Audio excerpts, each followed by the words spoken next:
여러분들 돌아오셨나요? 정말 여기엔 사정이 있어. 사정이 제가 방송을 끄려고 한 게 아니고요, 녹화를 끄려고 했는데 녹화 중단이랑 방송 중단 버튼을 헷갈려가지고 방송 중단을 해버렸어. 일단은 브금을 좀 멈춰두고 설명회를 좀 시작을 해보도록 할게요. 아니다, 브금을 계속 틀어둘까? 약간 이런 웅장한 브금으로. 아무튼 이제 화면 전환을 하고 슉 털어보도록 합시다. 짠, 짜잔. 제가 이렇게 있고요. 채팅을 이쪽으로 해보도록 할까요? 이쪽에 이렇게 짜잔. 제가 이렇게 있답니다. 그리고 잠시만 제가 사라질게요. 짜잔! 안녕하세요, 여러분들. 샤라샤라입니다. 이게 너무 움직이나? 잠만. 샤라! 여러분들 안녕하세요. 유하 유튜브 하이하이 샤라샤라입니다. 오늘은 제가 PPT 컨텐츠를 이렇게 준비를 해왔는데요. 이렇게 내가 나를 이렇게 좀 치워봐봐. 드래곤볼에 대해서 제가 PPT 설명을 하려고 이렇게 컨텐츠를 준비했답니다. 브금도 지금 굉장히 드래곤볼에 어울리는 웅장한 브금을 제가 이렇게 틀어놨죠? 아무튼 좀 설정 좀 다시 만지고 올게요. 너무 움직인다. 짠! 다시 돌아왔습니다. 안녕하세요. 저는 셸리라고 하는 사람이고요. 드래곤볼에 대해서 오늘은 간단한 설명을 해볼 거예요. 제목은 지금 좀 안 보이긴 하는데, 으악! 어디까지 넘어가는 거니, 셸리야? 제목은 이제 드래곤볼 큐 불합리하고도 자유로운 세상 이렇게 지었고요. 이제 발표자는 보다시피 이 셸리. 드래곤볼 불합리하고도 자유로운 세상에 대해서 여러분들 알아보도록 할까요? 나 너무 떨린다. 그리고 별개로 이거 약간 풀 트래킹을 했었는데 전혀 티가 안 나가지고 제가 그냥 좀 내려갈게요. 짠! 이렇게 좀 내려가는 게 좀 잘 보이겠다, 이게.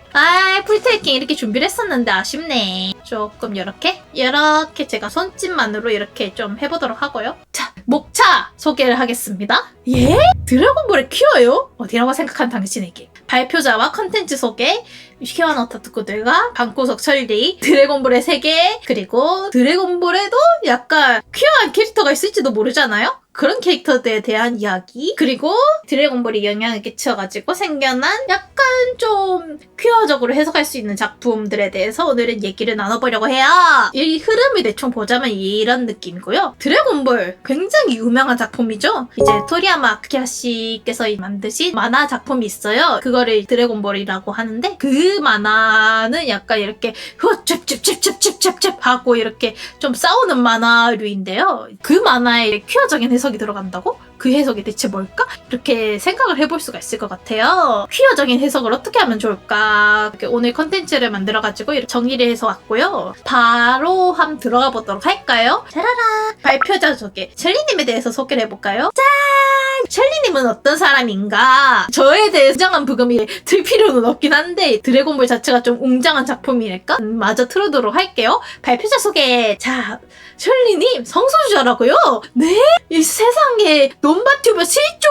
이러면서 깍 하시는 분들이 있을지도 모르겠어요. 아무튼 저에 대해서 소개를 하자면은 지정성별 여성, 논바이너리 트랜스젠더 당사자고요. 논바이너리라고 하는 거는 이렇게 특정한 성별로 지정하지 않는 사람들이 이제 논바이너리라고 한답니다. 지정성별 여성이라는 게 무슨 뜻이냐면요, 태어났는데 보니까 여자아이로군 하면서 병원에 이렇게 여자로 등록이 됐다. 하지만 성별에 대해서 굉장히 약간 받아들이는 부담감이 있어서 논바이너리라는 젠더 분류를 택한 젠더 퀴어 트랜스젠더 당사자입니다. 그리고 투니버스 시대의 오타쿠고요. 드래곤볼도 봤고, 별나라 요정 코미도 보고, 슈가슈가 흐른 이런 것도 보고, 이누야샤 이런 것도 보고, 아무튼 그 시대의 애니들을 많이 봤다. 그 영향으로 인해서 이제 자기 나이만큼 먹은 작품들을 좋아함, 이제 더 나이 먹은 작품들도 사랑함, 이렇게 적어놨는데, 제가 좀 오타쿠긴 하지만 제가 최신 작품은 좀 잘 안 봤어요. 이제 귀멸의 칼날, 주수대 회전 안 봄, 지금 체인소맨만 봤다 이렇게 해놨죠. 체인소맨도 게다가 지금 정주행하고 있는 게 아니야. 일부만 딱 봤답니다. 일부 이제 마키만 나오는 것만 또 보고, 메이저한 작품과는 굉장히 거리를 두고 있고, 자기 나이만큼 먹은 작품들만 굉장히 좋아한다. 이 투니버스 시대의 오타쿠가 나이대가 예측이 가시죠. 아무튼 그래서 오늘 드래곤볼 소개에도 이렇게 준비를 했답니다. 저에 대해서는 이렇게 간단하게 소개가 되었고요. 짠! 다 넘어가 보자면 이제 저를 약간 줄이고 퀴어 퀴어 오타쿠들에 대해서. 오타쿠가 오타쿠지 그냥 퀴어 오타쿠들도 있나요? 이렇게 생각하시는 분들이 있는데 퀴어들도 분명히 오타쿠들이 있습니다. 오히려 많습니다. 퀴어 오타쿠는. 왜냐하면은 이제 만화에서 실현되는 것들이 퀴어한 부분들이 생각보다 많아요. 생각보다 퀴어들이 자기 당사자 얘기라고 받아들이는 지점들이 분명히 존재하고 그 이야기들에 의해서 위안을 받는 경우들이 많다. 하지만 그럼에도 불구하고 이제 퀴어의 숫자는 굉장히 작기 때문에 상대적으로 굉장히 마이너다. 이렇게 보면 그림에 이렇게 되어 있죠. 와! 넷이 모이니까 메이저! 이러고 있죠. 그만큼 이제 퀴어의 숫자는 굉장히 적고 퀴어 오타쿠의 숫자는 더 적다. 그런 사람들이 이제 뭘 하느냐? 퀴어 컨텐츠가 없잖아요, 사실상. 이 사람들을 먹을 것이 없어서 일반적인 컨텐츠 퀴어 렌즈를 끼고 본다. 일반적인 컨텐츠라고 하면은 보통 유명한 컨텐츠들을 말하는데 유명한 컨텐츠들에는 퀴어가 안 나오잖아요. LGBT들이 나오지 않잖아요. 보통은 나오지 않는다면 내가 그렇게 해석을 해서 먹겠다. 내가 그렇게 해석을 해서 못 먹을 게 뭐가 있냐. 퀴어 렌즈 장착! 퀴어 프리즘 딱 키고 그렇게 캐해를 하는 없는데 먹고 사는 사람들이 이제 퀴어 오타쿠들에 대한 존재고요. 그리고 저도 약간 그런 존재고요. 그리고 이 컨텐츠의 본질도 약간 그런 본질입니다. 여러분들 이제 퀴어 렌즈 끼신 그런 해석을 기반으로 해석을 보시게 됩니다. 그래서 이 컨텐츠의 모든 것들은 다 공설은 아니라는 점, 그냥 개인의 해석, 해석은 자유니까 그냥 내 맘대로 이렇게 좀 퀴어한 해석을 덧붙여봤다. 그것이 오늘 컨텐츠의 핵심이고요. 퀴어한 오타쿠들의 존재에 대해서 이렇게 알려드렸고, 제가 그런 부류라서 사실 모든 퀴어들이 오타쿠란 얘기는 아니지만은 저는 좀 많이 그런 부류입니다. 그래서 오늘은 퀴어적인 만화 해석을 하는 그런 컨텐츠다. 그렇게 생각을 해주시면 될 것 같고 넘어가 봅시다. 짠!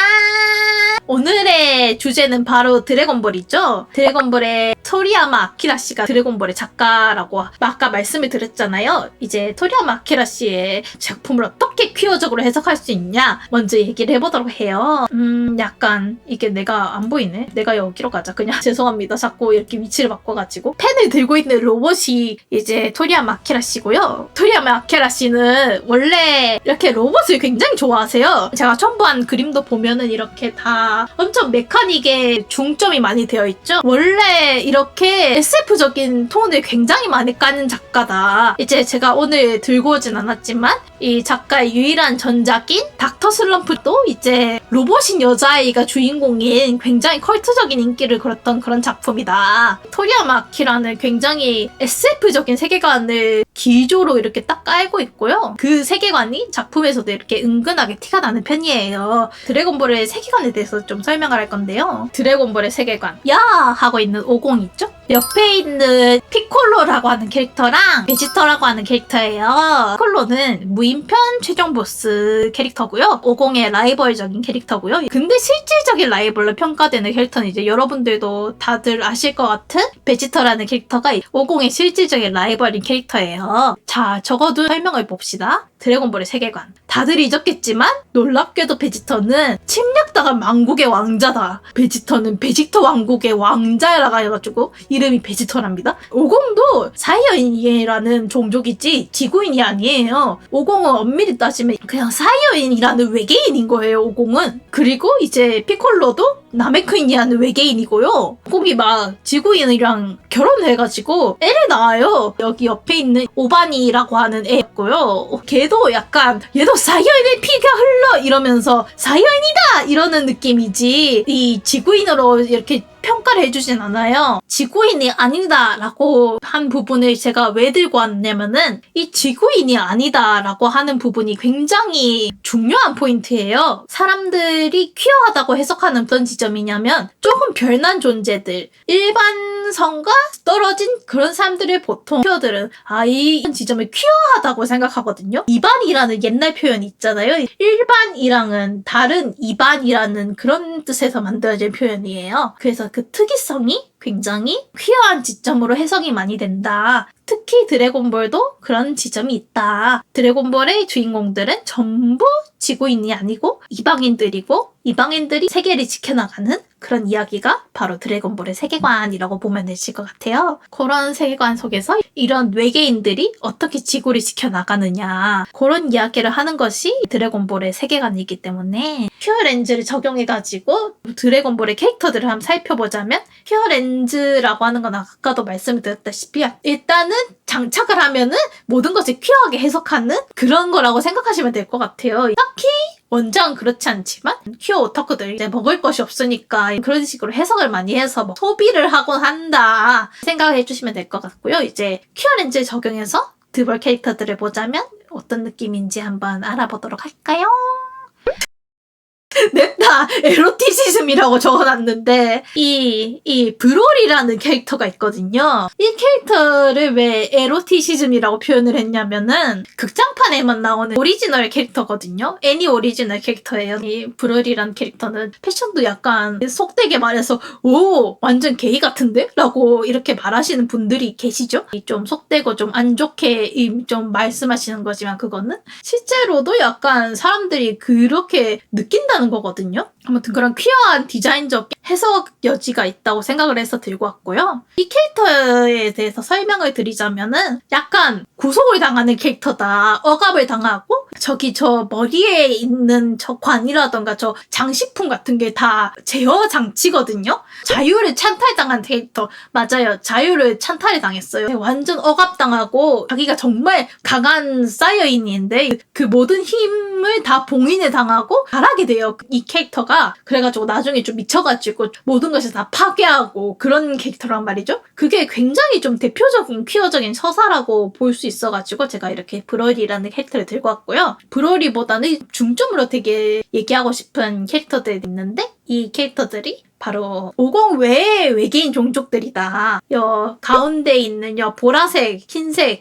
웬 빡빡기가 있죠? 프리저라고 하는 드래곤볼의 대표 악당이고요. 이 옆에 있는 캐릭터는 아까도 보셨죠? 피콜로라고 하는 캐릭터입니다. 각각 이제 프리전의 종족 내 이름은 설명이 안 나왔어요. 그래서 그냥 대충 프리전의 종족 이러고 넘어가는 경우가 많고 나메크인 같은 경우에는 나메크 성이라는 별이 발견이 되어가지고 피콜로가 나메크인이라는 사실이 밝혀지게 되거든요. 아무튼 이 나메크의 특징이 이 모습이 다 이렇게 생겼어요. 다 피콜로처럼 생겼어요. 전부가. 모든 사람들이 다 피콜로처럼 생겼고 약간 노화나 그런 것의 차이만 있지 인종적인 차이는 없는 것 같아. 그렇게 인간만큼 다양한 스펙트럼의 외형을 가진 종족들이 아니에요. 그래가지고 전부 약간 저런 바디 타입에 저런 초록색 피부에 저런 외형을 가지고 있다고 보면 될 것 같고요. 특히 전투형 종족은 저런 느낌으로 생겼다고 보시면 될 것 같고요. 얘네는 생식을 어떻게 하느냐? 그냥 자기 복제를 해가지고 이세를 낳거든요. 자기 복제를 해가지고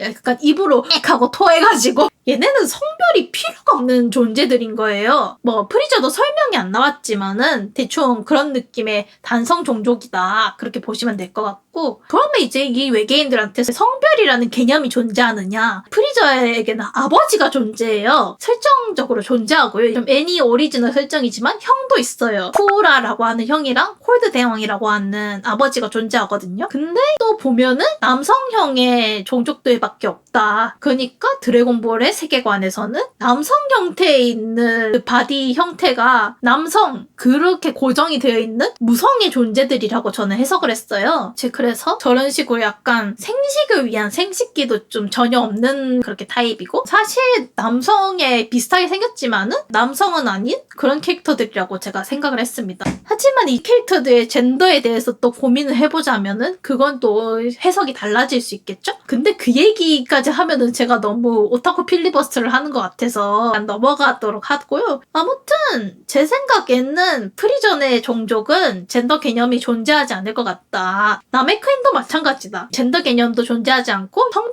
개념 자체가 존재하지 않는 그런 세계관에서 살아가고 있을 것 같다. 이 캐릭터들은. 하지만 이 피콜로라는 캐릭터는 지구에서 태어난 지구 2세거든요. 비록 그 옛날의 기억들 다 부모라고 할 존재? 근본에 대한 기억은 다 가지고 있어요. 약간 클론같이. 사실상 이 피콜로는 지구에서 태어난 2세이기 때문에 지구에서의 삶밖에 모른단 말이야. 그래서 나는 피콜로라는 캐릭터는 자기가 이렇게 남성으로 취급을 받으니까 약간 트랜스 남성일 수도 있겠다고 생각을 했어. 그러니까 따지고 보면 약간 트랜스라고 할 건 없긴 한데 그냥 굳이 이 캐릭터의 성별을 굳이 이렇게 파헤쳐서 따져보자면은 성별이 없지만은 이 피콜로라는 캐릭터는 자기를 남성으로 인식을 하기 때문에 그러면은 개념적으로 트랜스 남성이라고 볼 수 있다라고 생각을 했었어요. 반면에 이제 프리저 같은 경우에는 처음부터 외계에서 자랐고 외계의 지배자 같은 캐릭터거든요. 아까 그 말했던 그 전투력 측정기 베지터의 성을 침략한 게 프리저예요. 프리저가 나는 침략 왕이 되어주마.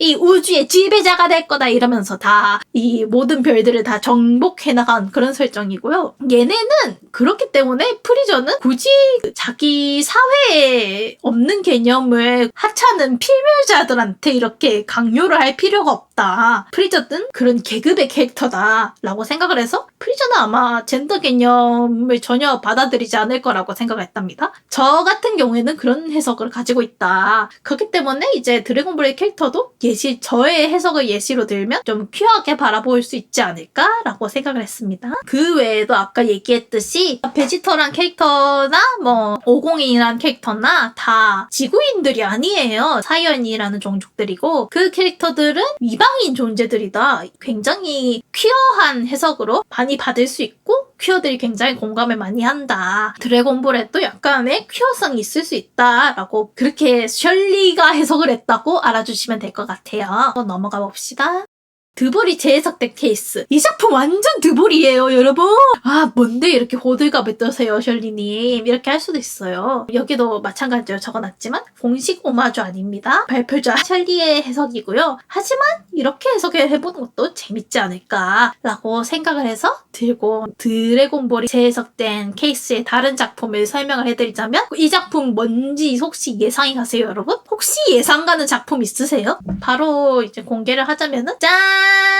바로 이 작품 혹시 다들 아시나요? 스티븐 유니버스라고 하는 미엔이랍니다. 이 스티븐 유니버스라는 작품은 한 몇 년도부터 방영을 했지? 2010년도에 방영을 한 미국 애니메이션이에요. 가운데 있는 스티븐이라고 하는 친구가 주인공이고요. 이 스토리는 어떤 스토리냐면은 여기에 있는 여성으로 보이는 친구들 2명이 잼이라고 하는 외계인들이에요. 광물을 모티브로 한 외계인들이 나오는 그런 작품이에요. 근데 그 외계인들 속에서 인간이랑 사랑에 빠졌어. 그래가지고 인간이랑 유전자를 합쳐가지고 임신을 한 거야. 그래가지고 애를 낳았어. 자기의 존재를 포기하고 애를 낳아버렸어. 그게 바로 주인공인 스티븐이고요. 그렇기 때문에 이제 스티븐의 유니버스다. 그런 식으로 해가지고 이제 이 실제 이름도 스티븐 유니버스고요. 친구는 그러니까 반인 반 잼이라고 볼 수 있는 반인 반 외계인이라고 볼 수 있는 그런 존재예요. 이 친구는 완전 소노반이라는 이 오공의 아들이 있어요. 이 오공의 아들의 서사가 굉장히 그 하프 사이언으로서 뭐라 해야 되지? 혼혈 사이언으로서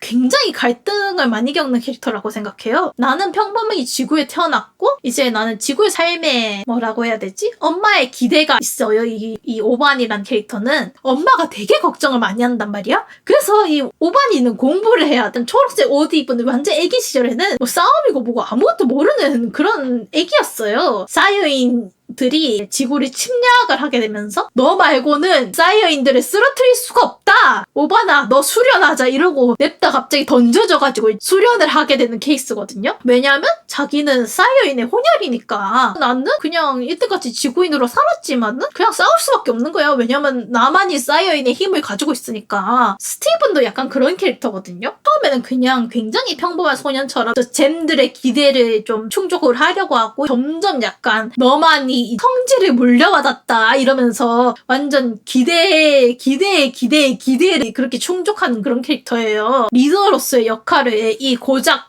고작 요렇게밖에 안 되는 소년이 짊어지게 된다. 그런 내용이고요. 이제 잼들에 대해서도 얘기를 하는 게 외계인에 대해서 이 작품에 있는 외계인들은 사이어인을 제외하고는 굉장히 다 남성형의 무성 형태다. 스티븐 유니버스는 그거 반대라고 생각하시면 돼요. 스티븐 유니버스는 모든 외계인들이 다 여성체예요. 그리고 대명사 역시 she로 지칭이 되는. 하지만 이 잼들은 성별이 없다. 스티븐 유니버스가 그 드래곤볼의 외계인들을 약간 전복을 했다? 그렇게 생각을 했어요. 전복에 대한 가장 큰 증거가 이 퓨전을 하는 거라고 생각을 했어요. 왜냐면 이 퓨전 개념이 진짜 비슷하거든요. 이 퓨전이 무슨 개념이냐면은 드래곤볼에도 나오는 개념인데 이 밑에 보면은 꼬맹이들이 이렇게 손가락 열추면서 이렇게 이러고 있죠? 이게 퓨전 댄스라고 하는 개념이에요. 이 동작을 취하면은 이 두 사람이 이렇게 합쳐져요. 다른 어떤 개념의 인격체가 나오는 게 기본적인 퓨전의 개념이고요. 이제 그래가지고 이렇게 퓨전해서 새로운 존재, 더 강한 존재를 만들어낸다. 그게 굉장히 핵심적인 설정이거든요. 그리고 이 스티븐 유니버스에서는 이 퓨전의 존재를 굉장히 영향을 많이 받았다. 그렇게 생각을 했어요. 저는 이제 왜 스티븐 유니버스를 드래곤볼의 재해석이라고 생각했냐면 이런 요소들이 있어서 그렇게 재해석이라고 생각했고 그리고 굉장히 드래곤볼이라는 작품 자체가 굉장히 아쉬울 수 있는 작품이야. 왜냐면은 다 남성체만 나오고 여자 캐릭터는 확실히 좀 비중이 없어요. 드래곤볼이라는 작품은. 그래서 역해에 대한 활약을 기대하는 사람들에게는 그거가 굉장히 아쉬울 수가 있어. 그래서 나는 드래곤볼 같은 이야기를 보고 싶은데 여자가 활약하는 작품을 볼 수 있으면 좋겠어 라고 생각을 해서 이제 스티븐 유니버스 같은 작품을 만든 것 같다 라고 생각을 한 게 저의 해석입니다. 다른 젠더 스펙트럼이 굉장히 많이 나오는 퀴어 친화적인 작품이기도 해요. 스티븐 유니버스가 그게 드래곤볼의 또 전복 요소라고 느껴지기도 했다. 동시에 드래곤볼의 존중한 오마주 요소로 느껴졌다 라고 보시면 될 것 같습니다. 자, 그러면 이제 제가 대충 설명할 거는 끝났고 토리야마 아키라 씨 이런 컨텐츠를 준비하게 된 계기가 이제 제가 드래곤볼 이야기를 하고 싶어서 있기도 했지만 토리야마 아키라 씨에 대해서 제가 존경을 표할 기회가 없었기 때문에 토리야마 선생님에게 제가 존경을 표하고 싶었고 제가 이 드래곤볼이라는 작품을 얼마나 애정하는지도 좀 보여드리고 싶었고 선생님께 영원히 존경하고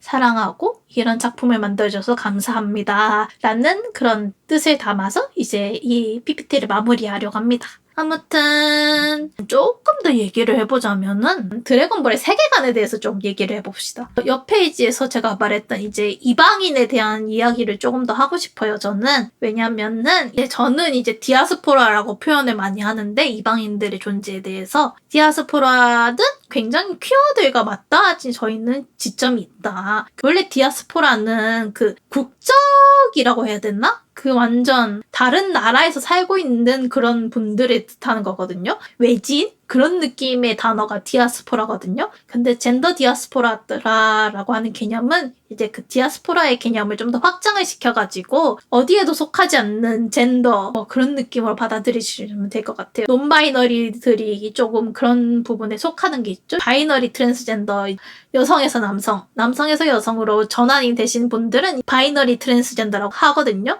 그 바이너리가 이제 영역이란 뜻이잖아요. 이제 그 영역 안에 딱 속하는 트랜스젠더 분들, 그런 분들이 이제 바이너리 트랜스젠더라고 해요. 근데 이제 논 바이너리 같은 경우에는 그게 아니다. 논, 그러니까 no라는 뜻이에요. 그게 논 바이너리라고 하는 분들은 거기에 속해 있지 않으므로 젠더 디아스포라다. 그런 개념이 있어요. 젠더 디스포리아에서 헷갈린 개념이 아니고 젠더 디스포리아는 참고로 성별 불쾌감을 뜻하는 단어입니다. 그래서 파생된 단어가 아니고 실제로 젠더 디아스포라라는 개념이 있기도 하다. 이 디아스포라라는 존재들에 대해서 퀴어들이 얼마나 이렇게 의식을 많이 하고 이제 자기도 모르게 이 어디에도 속하지 않는 이 친구들 나의 이야기 같아 라고 공감을 많이 하는가 그런 이야기를 좀 하고 싶었어요. 그래서 이제 베지터라는 캐릭터도 그렇고 오공이라는 캐릭터도 그렇고 이 피콜로라는 캐릭터도 그렇고 결국은 이 고향으로 돌아가지 않는 디아스포라들이다. 그럼에도 지구에 남아가지고 이 지구를 지키는 그런 용사들이다. 그런 점이 굉장히 퀴어하다고 여겨질 수 있고 동시에 퀴어들이 굉장히 위안을 얻는 요소기도 하다. 그런 이야기를 조금 더 길게 첨언을 해봅니다. 제가 오늘은 여기서 마무리를 하도록 하겠습니다.